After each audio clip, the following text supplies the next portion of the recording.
الحمد لله رب العالمين والصلاة والسلام على خاتم الأنبياء والمرسلين وعلى آله وأصحابه ومن تبعهم بإحسان إلى يوم الدين أما بعد۔ اللہ تعالیٰ کا فضل و کرم ہے کہ سیرت طیبہ میں سے ہمارے اور آپ کے پیارے نبی محمد مصطفیٰ صلی اللہ علیہ وسلم کی صلی اللہ علیہ وسلم کی مکی زندگی ہم ختم کر چکے ہیں، اور ہجرت کا یہ سفر اللہ کے نبی صلی اللہ علیہ وسلم نے کیسے طے فرمایا، اس کا ذکر کل کے درس میں ہم نے سنا۔ اس چرواہے کی بکری کا دودھ نکالنا، پھر معبد رضی اللہ عنہا کے گھر اللہ کے نبی صلی اللہ علیہ وسلم اور آپ کے ساتھیوں کا قیام کرنا، اور پھر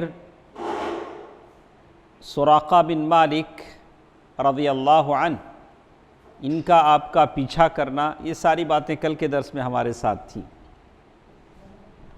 اور پھر اللہ کے نبی صلی اللہ علیہ وسلم قباء پہنچے۔ قباء میں اللہ کے نبی صلی اللہ علیہ وسلم کا قیام رہا۔ کتنے دن رہا؟ 12 دن، 7 دن، 24 دن، الگ الگ اقوال ہیں۔ والسلام ورحمۃ اللہ وبرکاتہ۔ پھر جمعے کے دن اللہ کے نبی صلی اللہ علیہ وسلم وہاں سے نکلے تو مسجد الجمعہ، جہاں آج مسجد ہے، وہاں اللہ کے نبی صلی اللہ علیہ وسلم نے جمعے کی نماز ادا کی۔ اس کے بعد چلتے چلتے آس پاس کے بہت سارے لوگ آپ کے قافلے میں شامل ہو گئے، تو اللہ کے نبی صلی اللہ علیہ وسلم اب وہ وقت آیا کہ مدینے میں داخل ہوں۔ ماشاءاللہ، مدینے والوں کے لیے کیا مسرت اور شادمانی کا وہ دن ہوگا کہ خاتم المرسلین محمد صلی اللہ علیہ وسلم کی تشریف آوری ہے، اور مدینے میں اللہ کے نبی صلی اللہ علیہ وسلم داخل ہو رہے ہیں۔ اور اس شہر کا پرانا نام یثرب تھا۔ کیا نام تھا؟ یثرب۔ بعد میں اس کو مدینۃ الرسول کہا گیا، سٹی آف پرافٹ صلی اللہ علیہ وسلم، اور پھر مختصر بنا کر اسے کیا بولے؟ مدینہ۔ اصل میں تھا مدینۃ الرسول، طیبہ، یہ سب مدینے کے نام ہیں۔ تو یہ ایک بہت تابناک تاریخی دن تھا، اور ہر گلی کوچے سے سبحان اللہ، الحمدللہ کی آوازیں آ رہی تھیں، اور انصار کی بچیاں خوشی سے نشید گا رہے تھے، نشید پڑھ رہی تھیں۔ اشرق البدر علینا من ثنیات الوداع، ان پہاڑوں سے جو جنوب کے جانب ہیں 14ویں کا چاند ہم پر نکلا ہے صلی اللہ علیہ وسلم۔ وجب الشکر علینا ما دعا للہ داعی ایہا المبعوث فینا جئت بالامر المطاع، کیسا عمدہ دین اور تعلیم ہے، ہم پر اللہ کا شکر واجب ہے اطاعت فرض تیرے حکم کی، آپ اللہ کی طرف سے جو حکم دیں گے وہ ہم مانتے ہیں۔ جئت بالامر المطاع، بھیجنے والا ہے تیرا کبریا، یعنی اللہ تعالیٰ کی طرف سے آپ مبعوث ہوئے ہیں۔ انصار کی بچیاں یہ گا رہی تھیں، یہ پڑھ رہی تھیں۔ انصار گرچہ بڑے دولت مند نہیں تھے، اس لیے کہ بہت سارے جنگیں تھیں، اور وہاں جو یہود ہوتے تھے، جو یہود بستے تھے، ہمیشہ انصار کے 2 قبیلوں کو آپس میں لڑایا کرتے تھے، ایک اوس اور خزرج۔ یہودیوں کے ہمیشہ یہی چال ہوتی ہے کہ وہ لوگ تاجرانہ ذہن ان کا ہوتا ہے، تو یہ لوگ ان کو قرضے دیتے، لڑاتے، ویسے ہی کرتے تھے۔ لیکن ہر انصاری کی خواہش تھی کہ اللہ کے نبی صلی اللہ علیہ وسلم ان کے مہمان بنیں۔ ہاں، اگر آپ وہاں ہوتے تو کیا کرتے؟ انصار بھائی کیا کرتے؟ ثنا بھائی، اگر اللہ نے آپ کو یہ موقع دیا ہوتا تو آپ بھی یہی کرتے۔ تو انصار کی یہی تڑپ تھی کہ اللہ کے نبی صلی اللہ علیہ وسلم ان کے مہمان بنیں، اور ہر کوئی آتے اور آپ کی اونٹنی کی نکیل پکڑ لیتے، رسی پکڑ لیتے کہ اللہ کے نبی صلی اللہ علیہ وسلم میرے گھر آئیں، مہمان بنیں۔ اور یہی کہتے کہ آپ پورے لوگوں کے ساتھ ہمارے گھر آ جائیں، مگر آپ صلی اللہ علیہ وسلم فرماتے کہ اونٹنی کی راہ چھوڑ دو، یہ میری جو اونٹنی ہے اسے چھوڑ دو، وہ اللہ تعالیٰ کی طرف سے اسے حکم ہے، جہاں وہ بیٹھے گی وہ گھر والا میرا میزبان ہوگا، میں اس کا مہمان ہوں گا۔ اور اونٹنی چلنے لگی، اونٹنی مسلسل چلتی رہی، اس مقام پر پہنچ کر بیٹھی جہاں آج مسجد نبوی ہے، وہاں پہنچ کر بیٹھی، لیکن آپ نیچے نہیں اترے، اونٹنی سے نیچے نہیں اترے، یہاں تک کہ وہ اٹھ کر اور تھوڑی دور گئی، پھر مڑ کر دیکھنے کے بعد پلٹ کر آئی، پھر پہلی جگہ آ کر پھر بیٹھ گئی۔ اونٹنی پھر وہاں سے اٹھی، تھوڑی دور آگے گئی، پھر پلٹی، پھر آ کر وہاں بیٹھ گئی۔ اس کے بعد اللہ کے نبی صلی اللہ علیہ وسلم اونٹنی سے اترے۔ یہ آپ کے ننیہال والوں کا محلہ بنو نجار کا محلہ تھا، بنو نجار کا محلہ تھا، اور یہ بس توفیق الہی تھی، کیونکہ آپ ننیہال کے ہاں قیام کر کے ان کی عزت افزائی کرنا چاہتے تھے کہ کہاں قیام ہے اللہ کے نبی صلی اللہ علیہ وسلم کا، ان کے نانی کے محلے میں۔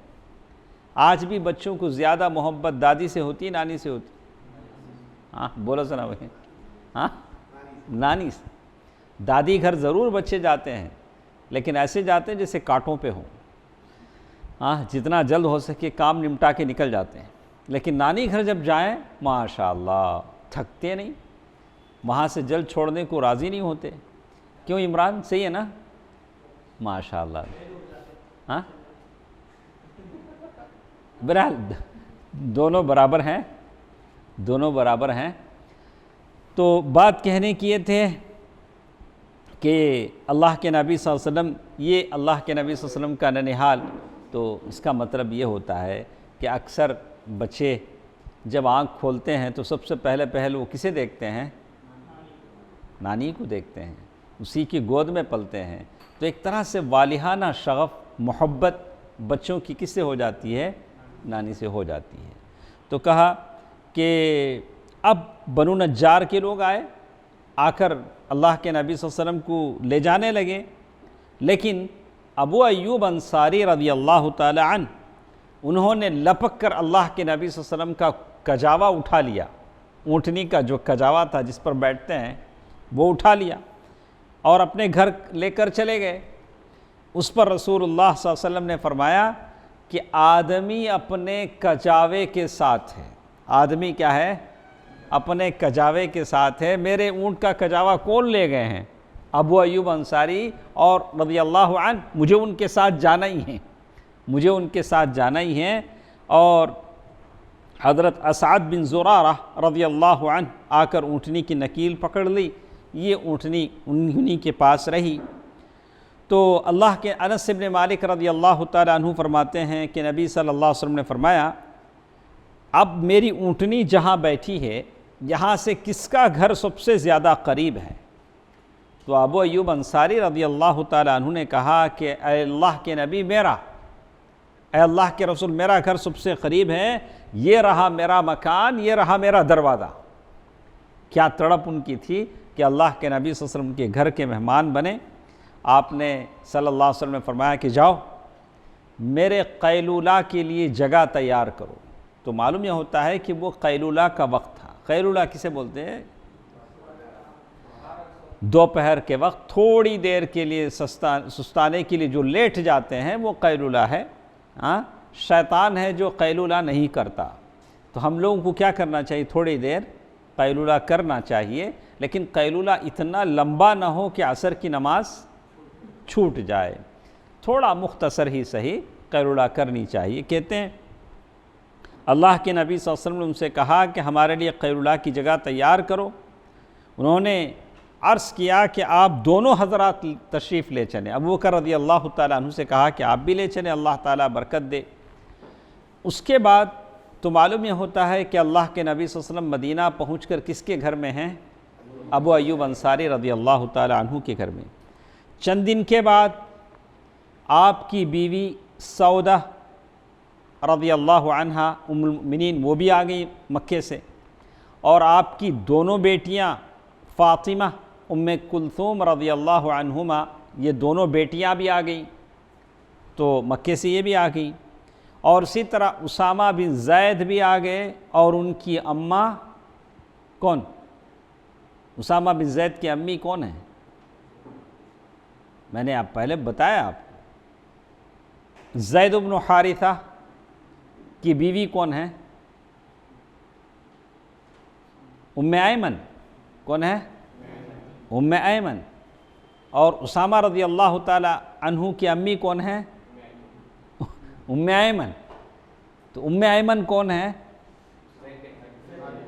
جنہوں نے اللہ کے نبی صلی اللہ علیہ وسلم کو گود میں لے کر بہلایا ہے، وہ کون ہے؟ ام ایمن، جنہوں نے اللہ کے نبی صلی اللہ علیہ وسلم کو کیا لیا؟ گود لیا۔ اور جب سفر کیا اللہ کے نبی صلی اللہ علیہ وسلم کے والدہ نے، جب مدینے کی طرف سفر کیا، واپسی میں انتقال ہوا، تو تب اللہ کے نبی صلی اللہ علیہ وسلم کے والدہ محترمہ کے ساتھ کون تھی؟ ام ایمن تھی۔ جب انتقال ہوا، راستے میں تدفین ہو گئی، تو اپنے گود میں لے کر وہ واپس مکہ آئیں، اللہ کے نبی صلی اللہ علیہ وسلم کو گود میں لے کر ام ایمن واپس آئیں۔ تو اللہ کے نبی صلی اللہ علیہ وسلم کے آ جانے کے بعد، اور اللہ کے نبی صلی اللہ علیہ وسلم نے ام ایمن رضی اللہ تعالی عنہ کے ساتھ ایک مذاق کیا تھا۔ کوئی بتا سکیں گے کیا مذاق تھا؟ عمران، آپ کے سارے گروپ میں اگر بتا سکے تو یا تو شعیب، یا تو عمران، یا تو سہیل بھائی۔ ہاں بولو شعیب۔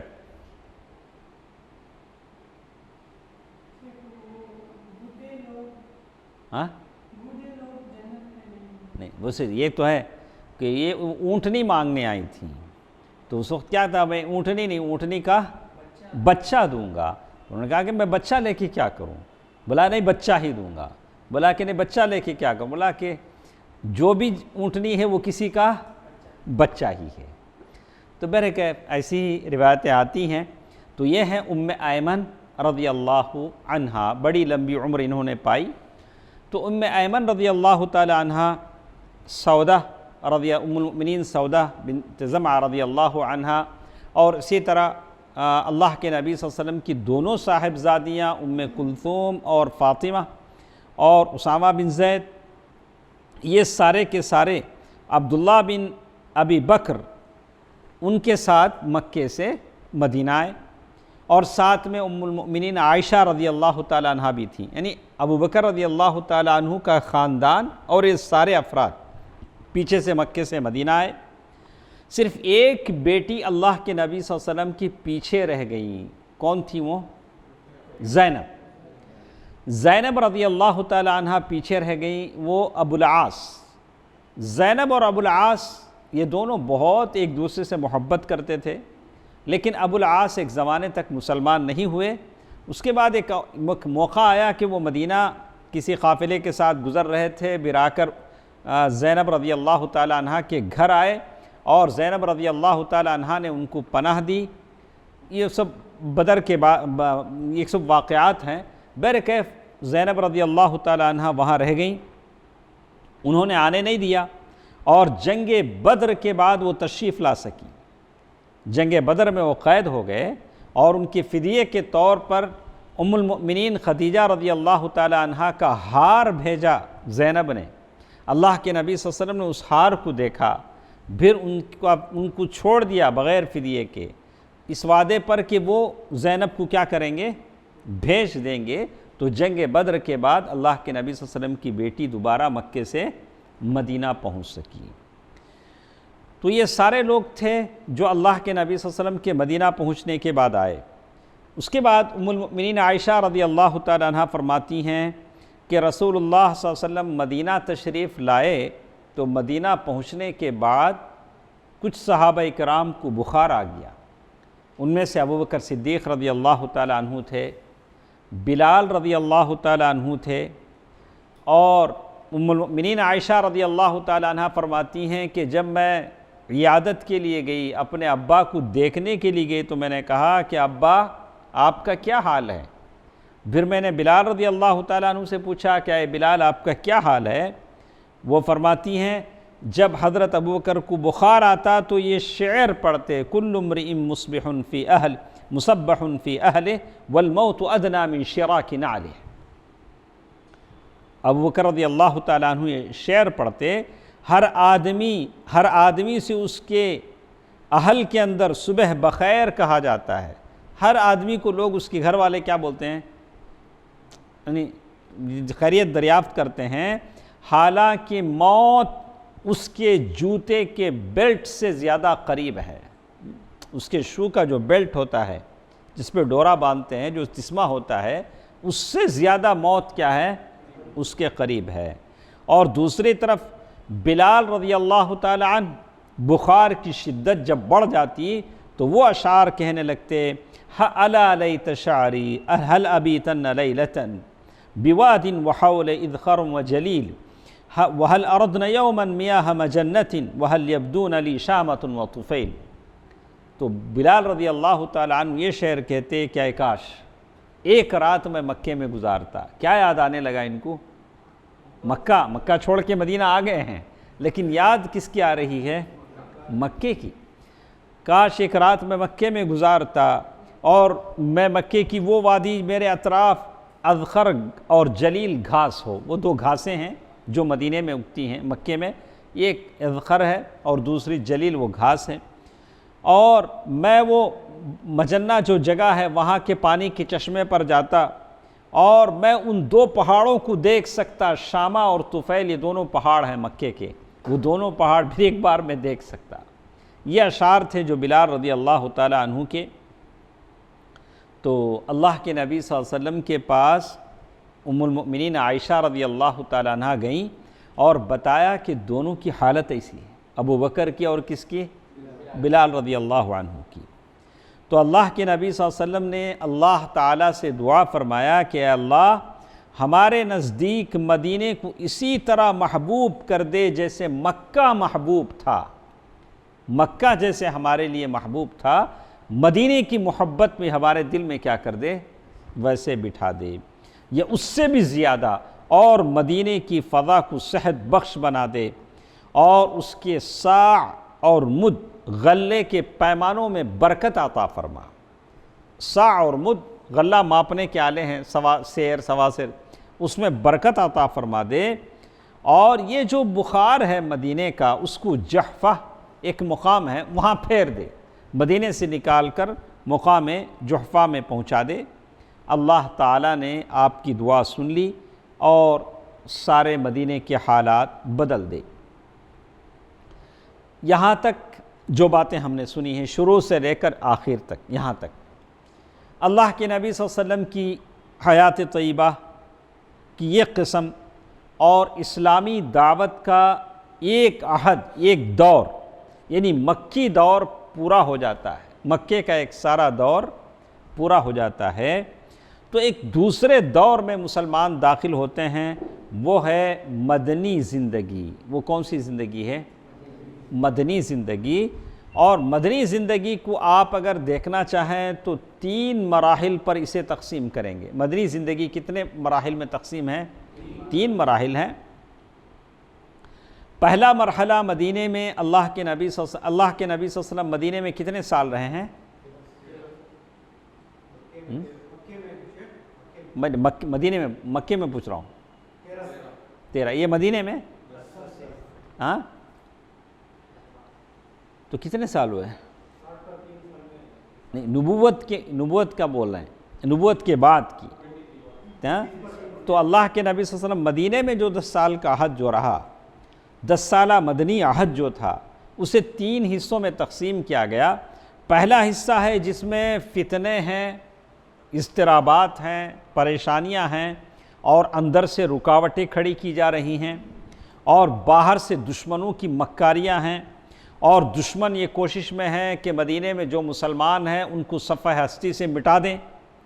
تو مدینے کے 10 سالہ دور کا پہلا جو عہد ہے، پہلا جو زمانہ ہے، وہ فتنوں کا زمانہ ہے، اور یہ زمانہ چلتا ہے صلح حدیبیہ، یعنی ذی قعدہ 6 سن ہجری پر ختم ہو جاتا ہے۔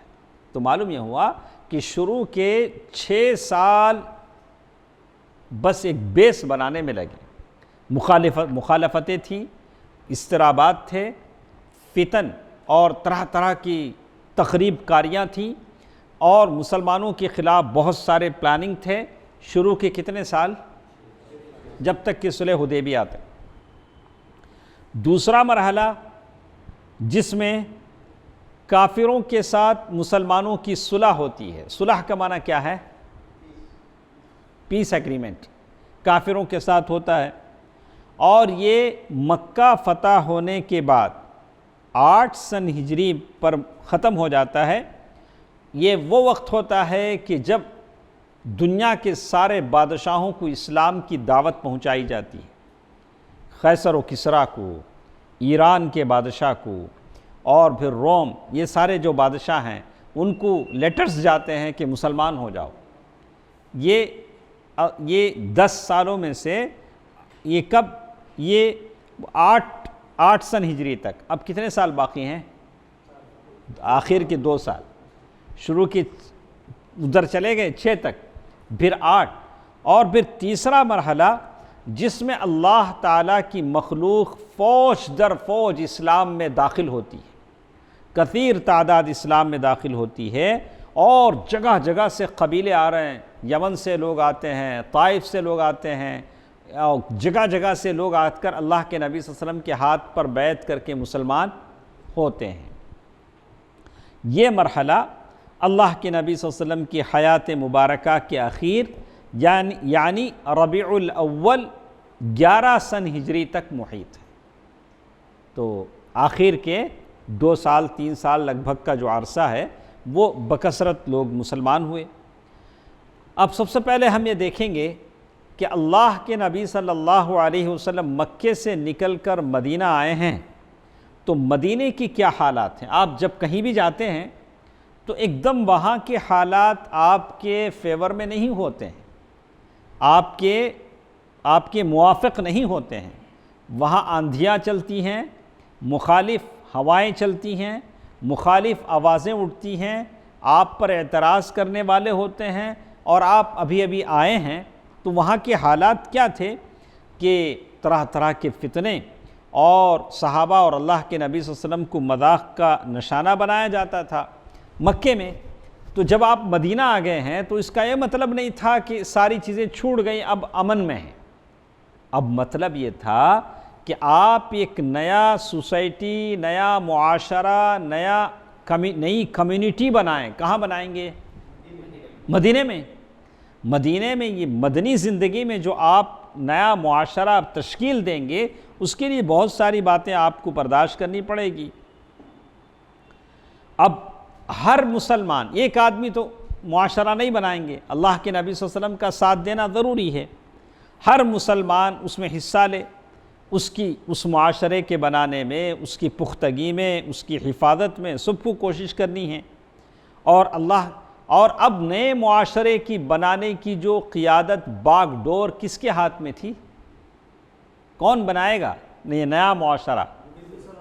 اللہ کے نبی صلی اللہ علیہ وسلم، اللہ کے رسول صلی اللہ علیہ وسلم کے زیر قیادت یہ نیا معاشرہ بنے گا جو مدینے میں ہوگا، مدینے سے پھیلے گا، اور ساری کائنات میں اس کی کرنیں جلیں گی اور اس کی شعاعیں چمکیں گی، اور اس کی آبیاری کہاں سے ہوگی؟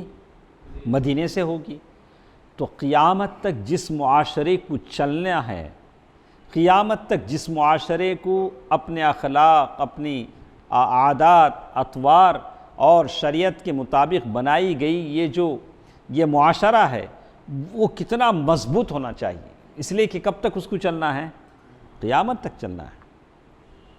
لیکن مدینے میں اللہ کے نبی صلی اللہ علیہ وسلم کو 3 طرح کے قوموں سے معاملہ سابقہ درپیش تھا۔ اللہ کے نبی صلی اللہ علیہ وسلم جس ماحول میں رہ کر ایک معاشرہ بنانا چاہتے تھے، 3 طرح کے لوگ ان میں تھے، جن میں سے ہر ایک کی حالات ایک دوسرے سے الگ الگ تھے۔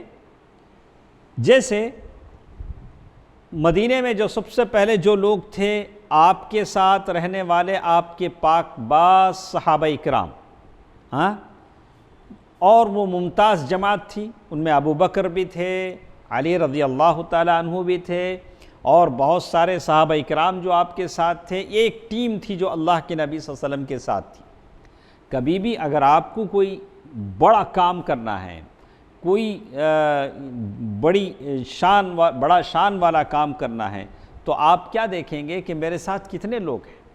اگر یہ بیڑا اٹھاتا ہوں، اگر یہ کام کرنے کا میں عزم لے کر چلتا ہوں، تو کتنے لوگ میرے ساتھ میرے اس کام میں ساتھ دیں گے۔ اس کا جائزہ آپ لیں گے کہ نہیں لیں گے؟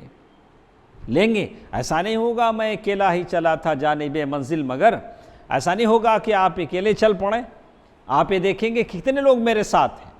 تو پہلی ٹیم جو اللہ کے نبی صلی اللہ علیہ وسلم کے ساتھ تھی وہ کون لوگ تھے؟ آپ کے ممتاز جماعت، اللہ تعالیٰ نے جن کو آپ کے ساتھ اسلام میں یہ کیا تھا، وہ ایک جماعت تھی۔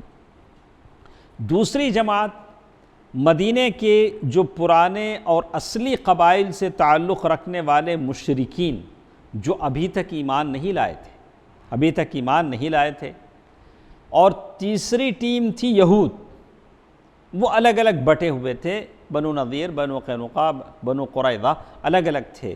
تو کتنے لوگ تھے؟ 3۔ ایک ممتاز صحابہ کرام، اور دوسرے رضی اللہ عنہم اجمعین، دوسرے وہ لوگ جو وہاں کے اصلی باشندے تھے، مشرک تھے، مسلمان نہیں ہوئے تھے، تیسرے یہود۔ سب سے پہلے صحابہ کرام رضی اللہ عنہم کے تعلق سے اب ہر ایک سے کچھ نہ کچھ مسائل سے آپ کو سامنا تھا۔ پہلے جو صحابہ کرام آپ کے سامنے تھے،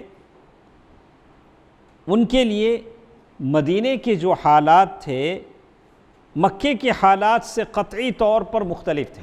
آپ کے ساتھ جو صحابہ مدینے میں آئے تھے، اب مکے کے حالات الگ تھے، مدینے کے حالات تھے۔ مکے میں اگرچہ ان کا کلمہ ایک تھا، اگر ان کے مقاصد بھی ایک تھے، مگر وہ مختلف گھرانوں میں بکھرے ہوئے تھے۔ مکے میں کیا تھا؟ سارے مسلمانوں کا کلمہ ایک تھا، سب کا مقصد اعلاء کلمت اللہ تھا، لیکن مکے میں ان کے قبیلے الگ الگ تھے، ایک صحابی ایک قبیلے سے، ایک صحابی ایک قبیلے سے۔ اور مکے میں صحابہ مجبور تھے، کمزور تھے، ان کے پاس کوئی اختیار نہیں تھا، سارا اختیار دشمنوں کے ہاتھ میں تھا۔ لیکن کہتے ہیں مدینے میں جب یہ صحابہ آئے تو خود معاملات ان کے ہاتھ میں تھا۔ معاملات کیا تھے؟ صحابہ کے ہاتھ میں تھے، ان پر کسی کا تسلط نہیں تھا، مدینے میں کسی کا تسلط نہیں تھا۔ تو اب صحابہ کرام کے لیے وقت آیا تھا کہ وہ اپنے سے طے کریں، شریعت میں اللہ کے نبی صلی اللہ علیہ وسلم کی اطاعت کرتے ہوئے، ان کے احکام و فرامین کے مطابق چلتے ہوئے، کہ کیسے تجارت کی جائے، کیسے کمائی کی جائے، کیسے سیاست ہو، کیسے حکومت ہو، اور صلح و جنگ کے جو مسائل ہیں، اور حلال کیا ہے، حرام کیا ہے، عبادات کیا ہیں، اخلاق کیا ہیں، یہ سارے مسائل کون ان کو سمجھائیں گے؟ اللہ کے نبی صلی اللہ علیہ وسلم۔ تو یہ چیز مکے میں نہیں تھی نا، یہ مدینے میں یہ سارے مسائل تھے۔ اب وقت آ گیا تھا کہ مسلمان ایک نئی سوسائٹی بنائیں، ایک نیا معاشرہ بنائیں جس میں یہ سارے مسائل ہوں، اور اسی کے لیے انہوں نے یہ ساری مصیبتیں برداشت کی تھیں۔ اب سوسائٹی یا معاشرہ جو بنتا ہے یہ ایک دن میں نہیں بنتا، ایک دن میں بنتا گیا، اس کے لیے بہت ساری محنتیں کرنی پڑتی ہیں، 1 سال بھی ہو سکتا ہے یا اس سے لمبا عرصہ بھی ہو سکتا ہے، بہت لمبا وقت جاتا ہے۔ تو کہتے ہیں اسی لیے اللہ تعالیٰ اپنے نبی صلی اللہ علیہ وسلم پر وقتاً فوقتاً آیات اتارتے تھے، کیسے ایک معاشرہ بنائیں، وہاں کیسے حدود کا نفاذ ہو، کیسے احکام ہو، کیا چیز حلال ہے، کیا چیز حرام ہے، کب نمازیں پڑھنی چاہیے، زکوٰۃ کتنی دینی چاہیے۔ قرآن مجید کی آیتیں نازل ہوتی تھیں، اور اللہ تعالیٰ پیارے نبی صلی اللہ علیہ وسلم کی رہنمائی کرتے تھے، جیسے اللہ تعالیٰ نے کہا هُوَ الَّذِي بَعَثَ فِي الْأُمِّيِّينَ رَسُولًا مِّنْهُمْ يَتْلُو عَلَيْهِمْ آيَاتِهِ وَيُزَكِّيهِمْ وَيُعَلِّمُهُمُ الْكِتَابَ وَالْحِكْمَةَ وَإِن كَانُوا مِن قَبْلُ لَفِي ضَلَالٍ مُّبِينٍ۔ وہی ہے جس نے امیوں میں خود انہی کے اندر سے ایک رسول بھیجا جو ان پر اللہ تعالیٰ کی آیات کی تلاوت کرتا ہے اور انہی پاک و صاف کرتا ہے۔ کون؟ رسول۔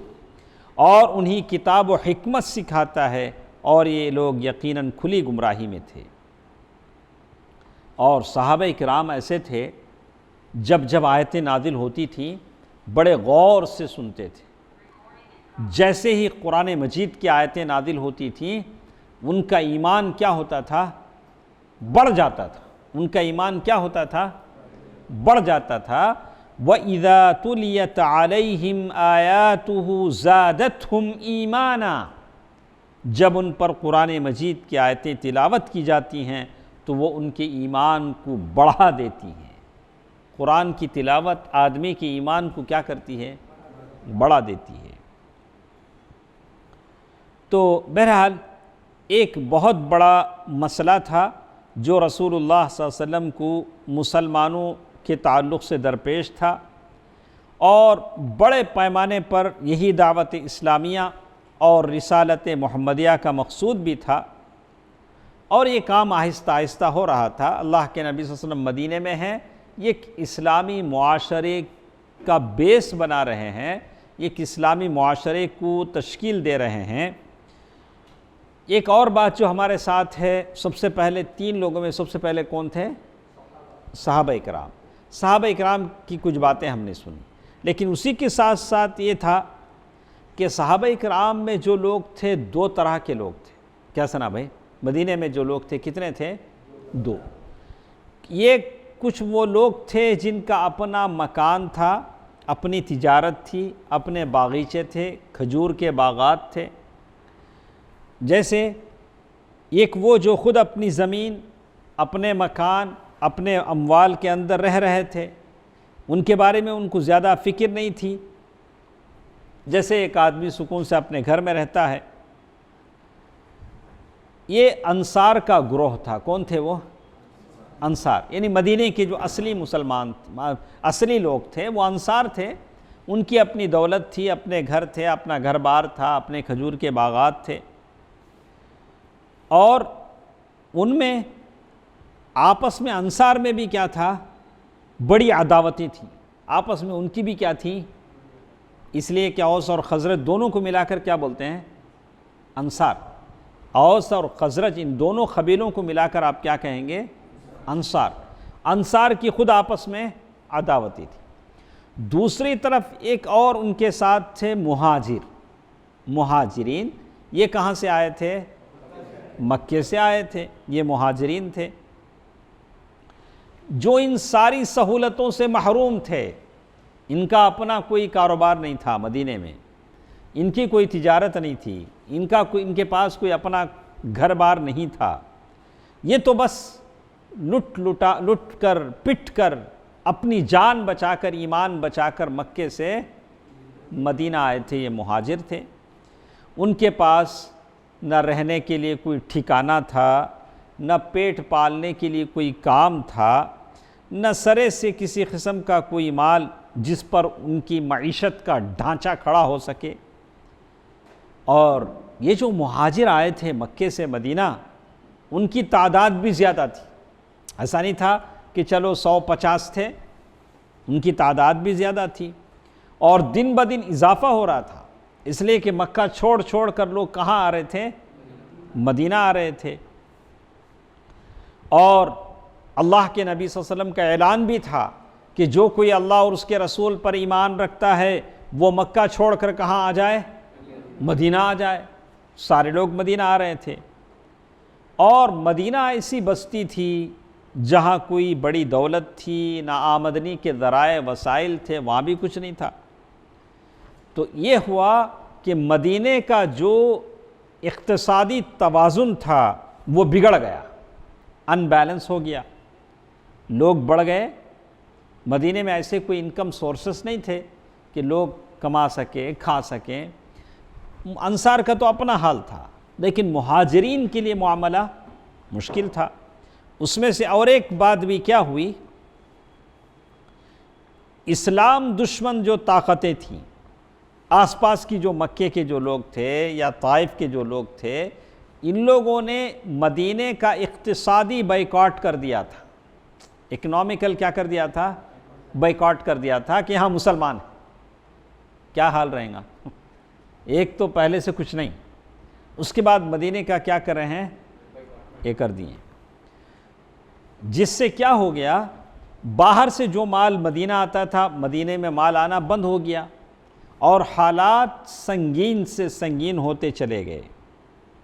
یہ تھی حالت کس کی؟ ان صحابہ کی جو اللہ کے نبی صلی اللہ علیہ وسلم کے ساتھ ہیں۔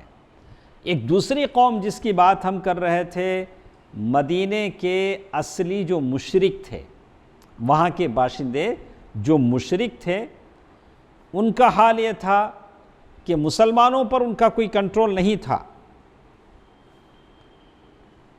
کچھ مشرکین شک و شبہ میں مبتلا تھے کہ کیوں یہ لوگ مکہ چھوڑ کر یہاں آئے ہیں، ایک طرح کا ڈاؤٹ ان کو تھا۔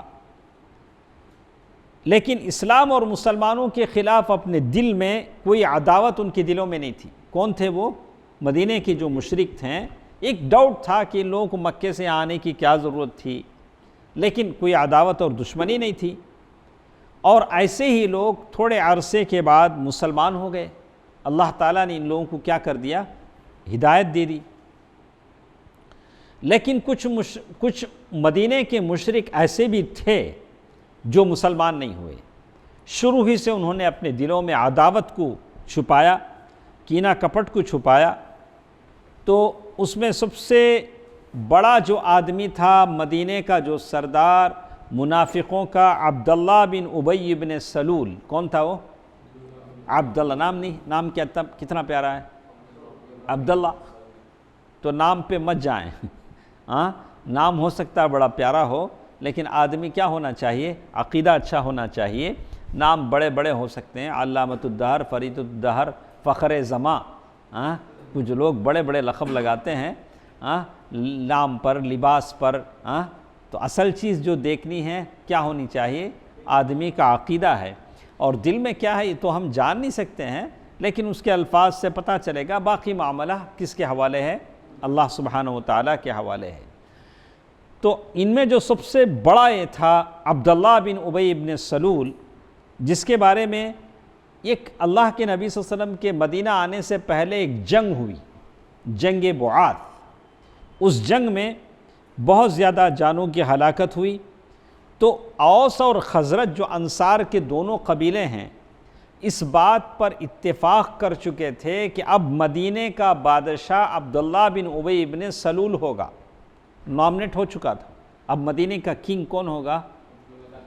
اس کے تاج پوشی کی تیاری ہو رہی تھی۔ کیسا تاج پہنانا؟ سیپیوں کا تاج بنا جا رہا تھا۔ اس کا جو کراؤن ہے، اس کا تاج کیا ہو رہا تھا؟ اتنے میں کون آ گئے مدینہ؟ کیا اس کا یہ رہیں گا؟ کیا اس کے جذبات رہیں گے؟ کیسی دشمنی اس کے دل میں رہیں گی؟ آپ خود سوچ کے دیکھیے۔ تو وہ کہتا ہے، تو اسے جو سیپیاں آتی نہیں، سمندر کی جو سیپیاں ہوتی ہیں، اس کے تاج کی تیاری ہو رہی تھی۔ تو یہ شخص مدینے کا بادشاہ ہونے والا تھا۔ اچانک اللہ کے نبی صلی اللہ علیہ وسلم آ گئے۔ اسی لیے عبداللہ بن ابی بن سلول کو احساس تھا کہ اس کی بادشاہت چھین لی گئی۔ اس کی بادشاہت کیا ہو گئی؟ چھین لی گئی۔ لیکن اس کے دل میں عداوت چھپی رہی، حسد چھپی رہی، دشمنی چھپی رہی۔ لیکن جنگ بدر تک اس نے دیکھا کہ حالات میرے موافق نہیں، لوگ مسلمان ہوتے جا رہے ہیں، جنگ بدر کا موقع آ رہا ہے۔ تو اس وقت مرتا کیا نہ کرتا، کیا ہو گیا؟ وہ بھی مسلمان ہو گیا۔ جنگ بدر کے وقت کیا ہو گیا؟ عبداللہ بن ابی بن سلول بھی کیا ہو گیا؟ مسلمان ہو گیا، لیکن دل سے نہیں، لیکن کیا ہو گیا؟ مسلمان ہو گیا۔ اوپر مسلمان تھا، لیکن در پردہ کیا تھا؟ کافر تھا۔ جب بھی رسول اللہ صلی اللہ علیہ وسلم اور مسلمانوں کے خلاف کسی شرارت کا موقع ملتا تو وہ ہرگز نہ چوکتا۔ اگر کوئی چانس مل جاتا ضرور فائدہ اٹھاتا، کوئی نہ کوئی شوشہ چھوڑتا اسلام کو، اللہ کے نبی صلی اللہ علیہ وسلم کو بدنام کرنے کے لیے۔ اب عبداللہ بن ابی بن سلول اکیلا نہیں تھا، اس کے ساتھ ایک ٹیم تھی۔ یہ ٹیم کون؟ بادشاہ کی منسٹری۔ اب بادشاہ رہے تو اس کی منسٹر تو رہنا نا، تو وہ لوگ بھی امید میں تھے یہ بادشاہ بنے گا تو مجھے منسٹر بنائے گا، مجھے وزیر بنائے گا، تو وہ بھی اس کے ساتھ ہو لیے۔ تو یہ منافقوں کا ایک ٹولہ تھا، منافقوں کی ایک جماعت تھی جو کس کے ساتھ تھی؟ عبداللہ بن ابی بن سلول کے ساتھ۔ اور اس مقصد کے لیے لوگ نوجوانوں کو گمراہ کرتے، دو چار مل کر جاتے، کسی کو گمراہ کرتے، کچھ ہوتا۔ ایک تیسری قوم، دونوں ہو گئے نہیں، ایک صحابہ کرام ان کی حالت ایسی تھی، دوسرے وہاں کے وہ مشرک جو تھے سیدھے سادے تھے، ان میں سے بعض کیا ہو گئے؟ مسلمان ہو گئے، کچھ مسلمان نہیں ہوئے، لیکن آخری وقت میں بدر کے وقت مسلمان ہوئے، اور ایک ایسا موقع بھی آیا کہ انہوں نے اپنے نفاق کا اظہار کر دیا، وہ منافق کہلائے گئے، منافقوں کی جماعت۔ لیکن ایک جماعت اور بھی یہاں ہمارے ساتھ ہے، یہودیوں کی یہ جماعت ہے۔ یہ لوگ جب رومن امپائر کے زمانے میں ظلم ہونے لگا، وہاں سے بھاگ کر حجاز میں پناہ گزین ہو گئے۔ یہ عبرانی تھے، یہ یہود کیا تھے؟ عبرانی زبان بولتے تھے، عبرانی قوم کے تھے، لیکن عربوں کے ساتھ ایسے گھلے ملے، ان کی ثقافت کو اپنایا، ان کی عورتوں سے شادیاں کی، یہ بھی عربی بولنے لگے، ان پر بھی عربی اثر چھا گیا، لیکن اندر سے ان کے اندر عصبیت زندہ تھی۔ کتنا عرب بولو، کتنی عربی زبان بولو، اندر سے وہ سمجھتے تھے کہ ہم اسرائیلی ہیں۔ یہودی کیا سمجھتے تھے؟ ہم اسرائیلی ہیں، اور یہودی اپنی قومیت پر فخر کرتے تھے اور عربوں کو حقیر سمجھتے تھے، بولا یہ عرب حقیر ہے اور ہم لوگ بہت بلند ہیں۔ اسی لیے وہ عربوں کو کیا کرتے تھے؟ امی، یہ لوگ بس ایسے ہیں جیسے امی کے پیٹ سے پیدا ہوئے، ان کو کچھ آتا نہیں، ان کو کیا ہے؟ کچھ آتا نہیں، جس کا مطلب ان کے نزدیک یہ تھا کہ یہ بدو ہیں، وحشی ہیں، رذیل ہیں، العیاذ باللہ، پسماندہ، بیکورڈ ہیں، اور اچھوت ہیں۔ اچھوت کی معنی انٹچبلٹی، کیا؟ چھونا نہیں۔ جیسے یہاں ہندوستان میں تھا نہیں، وہ نچلی قوم کا اگر کسی بڑے بستی میں چلا جاتا، برہمن ذات کے، اس سے بھی جاتا، تو وہ گھنٹی بجاتے جاتا، بھئی ہمارے یہاں ہٹ جائیے، کہ ایسا نہ ہو کہ ٹکر نہ ہو جائے۔ تو وہ لگتا ہے نہ ان کو چھونا کیا ہے، تو آج بھی بہت سے کہ ان کے مندروں میں داخل، تو ہمارے پاس ایسا نہیں ہے، ایک ہی صف میں کھڑے ہو گئے، بولو بھائی، میں ایک ہی صف میں کھڑے ہو گئے، ہاں کون با؟ ایک ہی صف میں کھڑے ہو گئے محمود و ایاز، نہ کوئی بندہ رہا نہ کوئی بندہ نواز۔ محمود، ایاز، یعنی مالک اور آقا، وہ ان کا غلام تھا، دونوں کیا ہو گئے؟ ایک ہی صف میں کھڑے ہوتے ہیں، نہ کوئی بندہ رہا نہ کوئی بندہ نواز۔ سارے یہ بات ہمارے پاس ہے، ہمارے پاس یہ طبقاتی نظام، یہ جنگ ہمارے پاس نہیں ہے کہ یہ الگ ہے، یہ ہمارا پاس، یہ پٹھان ہے، یہ شیخ ہے، یہ نوایتی ہے، یہ دکنی ہے، یہ ساری چیزیں ہمارے پاس نہیں ہیں۔ ہمارے پاس تو بس ایمان ہے، ایمان ہے جس کے معیار پر لوگ جانچے جاتے ہیں، جس کے معیار پر لوگوں کے فیصلے اللہ تعالیٰ کے پاس سنے جاتے ہیں۔ اذا صلحت صلح الجسد کلہ، جب وہ ایمان دل میں اتر جاتا ہے تو سارے معاملات سدھر جاتے ہیں۔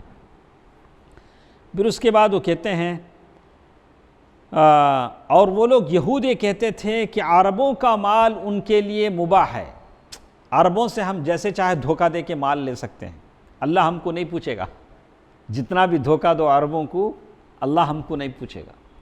قالوا لیس علینا فی الامیین سبیل، یہ عربوں کو ہم جو بھی دھوکہ دو، اللہ کے پاس پوچھی نہیں ہوگی، یعنی امیوں کا مال کھانے میں ہماری پکڑ نہیں ہے۔ لیکن یہودی تھے، ان کے پاس اتنا دین اس زمانے میں نہیں تھا۔ ان کے پاس دین کتنا تھا مدینے میں، کیا کیا کرتے تھے دیکھیں، فال نکالتے تھے۔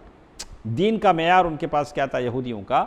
فال نکالتے تھے، جادو کرواتے تھے۔ جادوگر ہونا بولے تو آج کہاں جانا، بہت سارے لوگ بولتے ہیں وہ کون سا جادوگر اچھا جادو کرتا؟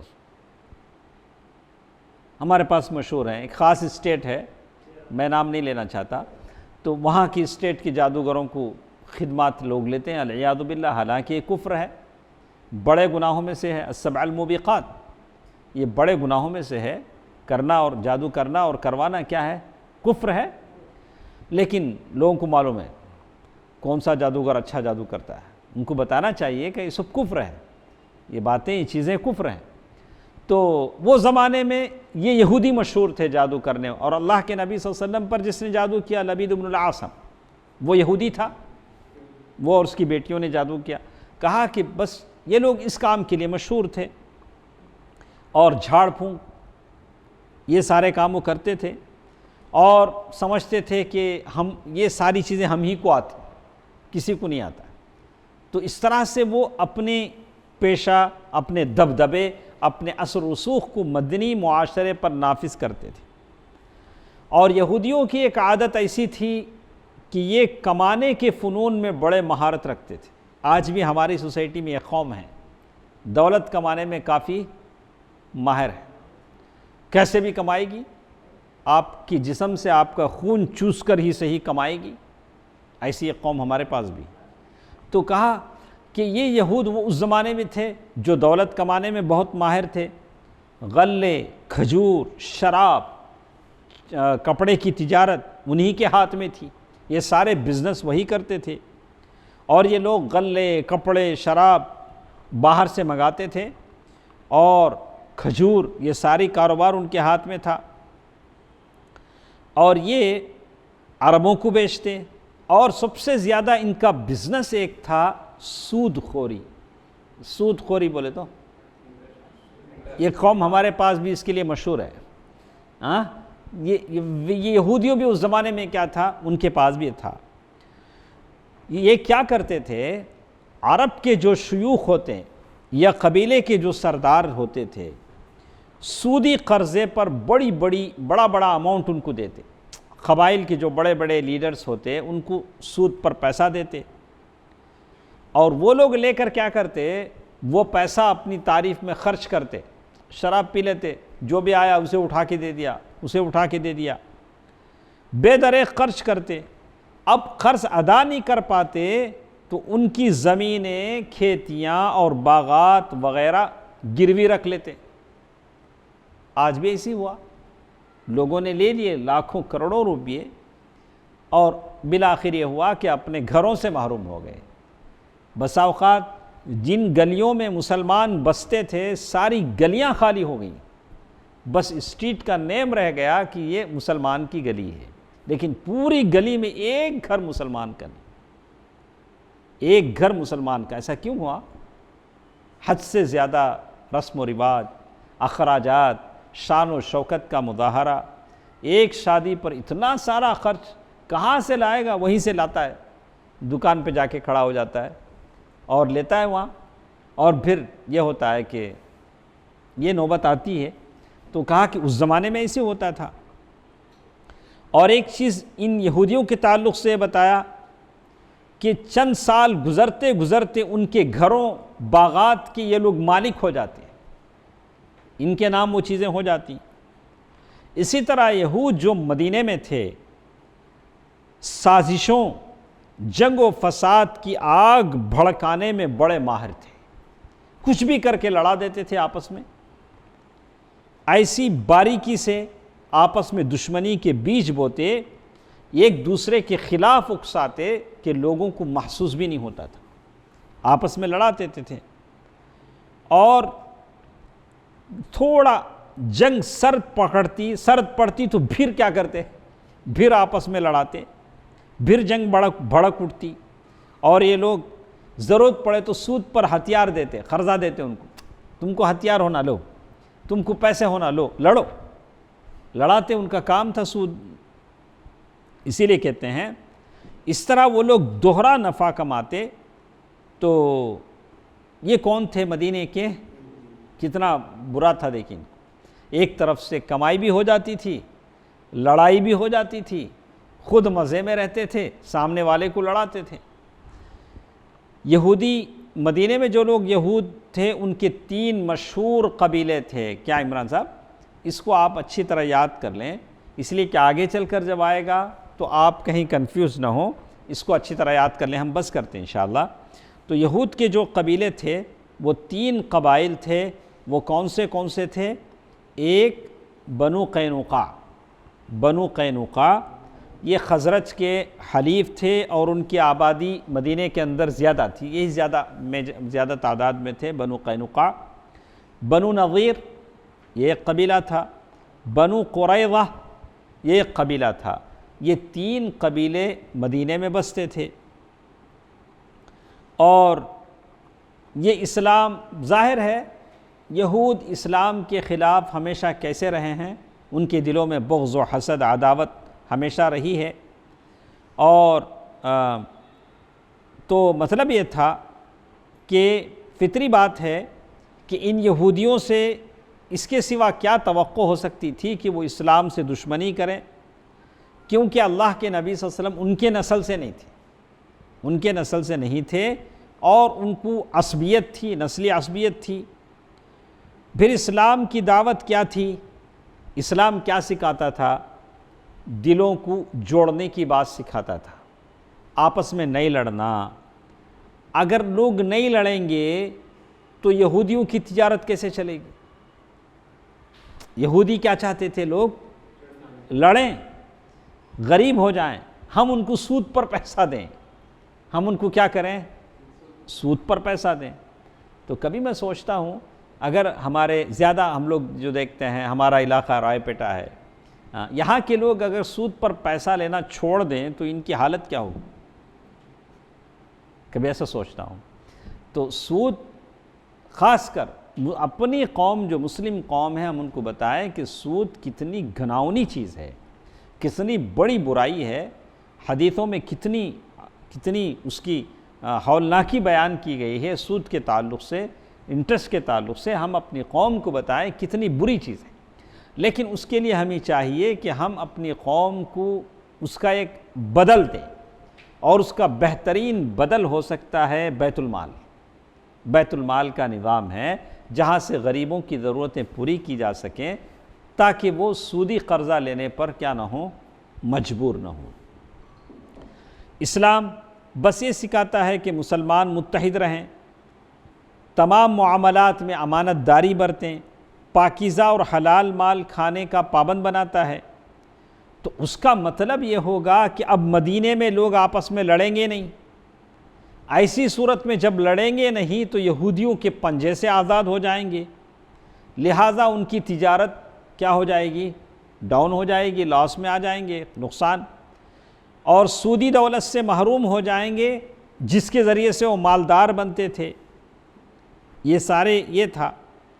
تو کہتے ہیں کہ جب ان لوگوں کو معلوم ہوا کہ اسلام مدینے میں پنپے گا، اسلام ترقی کرے گا، یہ اسلامی تعلیمات ہیں، تو ایک طرح سے ان کے اندر کیا ہو گیا؟ آپس میں اسلام کے خلاف ان کی دشمنیاں کھل کر سامنے آ گئیں. اس لیے کہ اسلام سارا معاشرہ بدلنا چاہتا ہے. آج بھی جب ہم لوگوں کو اسلام بتاتے ہیں تو شراب کھانے والے آپ کے دشمن ہو جائیں گے. آپ بولتے ہیں کہ بھئی شراب نہیں پینا چاہیے، تو ایک طرح سے آپ ان کے دھندوں کو کیا کر رہے ہیں؟ ان کے کاروبار پر آپ کاری ضرب لگا رہے ہیں. آپ کہہ رہے ہیں کہ فحش، بے پردگی، عریانیت، میوزک، ڈانس، یہ ساری چیزیں غلط ہیں، تو آپ ایک انڈسٹری کو ختم کرنا چاہ رہے ہیں، تو یہ لوگ آپ کے دشمن بن جائیں گے. اور آپ یہ کہتے ہیں کہ کوکین، براؤن شوگر، یہ جو گانجا، جو چرس ہے، ساری چیزیں غلط ہیں، تو آپ ایک طرح کا اور جو مافیا گروپ ہے اسے آپ اس سے معارضانہ یہ اختیار کر رہے ہیں. یہ ساری چیزیں ختم ہو جاتی ہیں تو یہ سارے آپ کے کیا ہو جائیں گے؟ اسی لیے لوگوں کو اسلام سے دشمنی ہے. سمجھ میں آیا؟ اسی لیے لوگ اسلام کو کیا کرتے ہیں؟ ناپسند کرتے ہیں. اس لیے کہ اسلام عفت، پاک دامنی، حیا کی باتیں بتاتا ہے. انشاءاللہ کچھ اور باتیں ہمارے ساتھ ہیں. کل کے درس مطلب آئندہ پیر کو انشاءاللہ پھر ہمارے ساتھ درس میں شریک رہیں. اللہ تعالیٰ بہتر بات سننے اور عمل کرنے کی توفیق دے. آمین. والسلام علیکم ورحمۃ اللہ وبرکاتہ.